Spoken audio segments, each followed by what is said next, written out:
Hi viewers, welcome to our channel. ఈ రోజు మన ఛానల్లో మరొక మంచి జాబ్ అప్డేట్ తో నేను మీ ముందుకు వచ్చేసా. సో అదేంటో చూసే ముందు మా నుండి చిన్న రిక్వెస్ట్.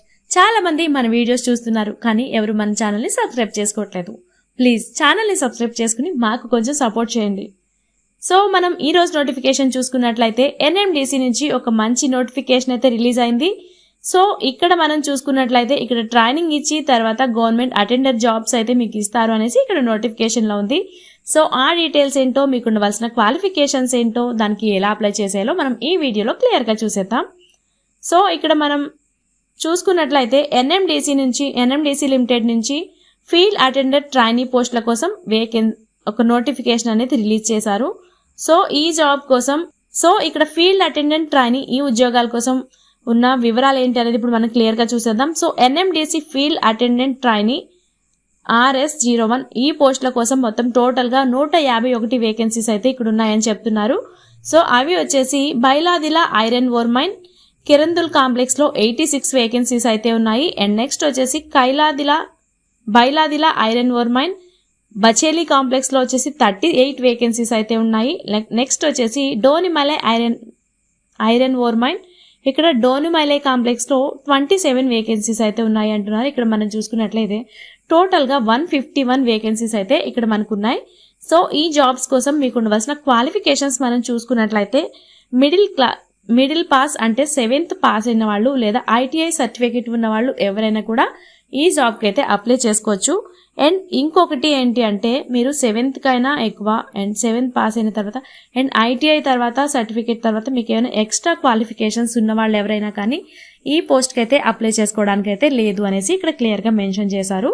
అండ్ సో నెక్స్ట్ ఇక్కడ మీకు ఏజ్ లిమిట్స్ చూసుకున్నట్లయితే అట్లీస్ట్ 18 years అయితే మీకు ఉండాలి ఈ జాబ్కి అప్లై చేసుకోవాలి అనుకుంటే. అండ్ నెక్స్ట్ వచ్చేసి మీకు 18 నుంచి 30 years బిలో ఎవరైనా కూడా ఈ జాబ్కి అయితే మీరు అప్లై చేసుకోవచ్చు.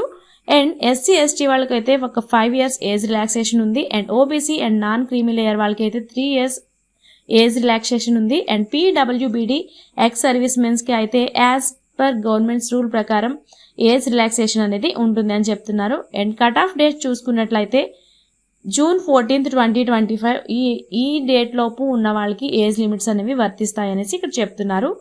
అండ్ నెక్స్ట్ మనం ఇక్కడ స్టైపెండ్ అండ్ జీతం శాలరీ చూసుకున్నట్లయితే ట్రైనింగ్ పీరియడ్ వచ్చేసి మీకు 18 months అయితే ఉంటుంది. సో ఫస్ట్ 12 months కి మీకు 18,000 ఇస్తారు per month. And last 6 months కి వచ్చేసి 18,500 రూపీస్ వచ్చేసి పర్ మంత్ వస్తుంది.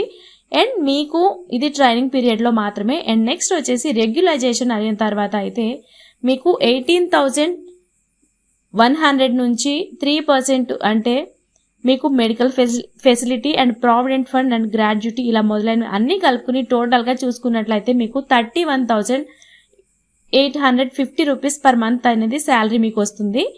సో నెక్స్ట్ వచ్చేసి మిమ్మల్ని ఈ జాబ్కి ఎలా సెలెక్ట్ చేస్తారు అంటే ఇక్కడ 2 స్టేజెస్లో అయితే ఈ మిమ్మల్ని సెలెక్ట్ చేయడం అనేది జరుగుతుంది. అండ్ ఫస్ట్ వచ్చేసి OMR బేస్డ్ టెస్ట్. ఇక్కడ జనరల్ నాలెడ్జ్ మీద మీకు 70 క్వశ్చన్స్ అయితే ఉంటాయి. అండ్ నెక్స్ట్ వచ్చేసి న్యూమరికల్ అండ్ రీజనింగ్ ఎబిలిటీ మీద 30 మార్క్స్ అయితే ఉంటాయి. టోటల్గా 100 మార్క్స్ అనేది ఇక్కడ ఉంటుంది.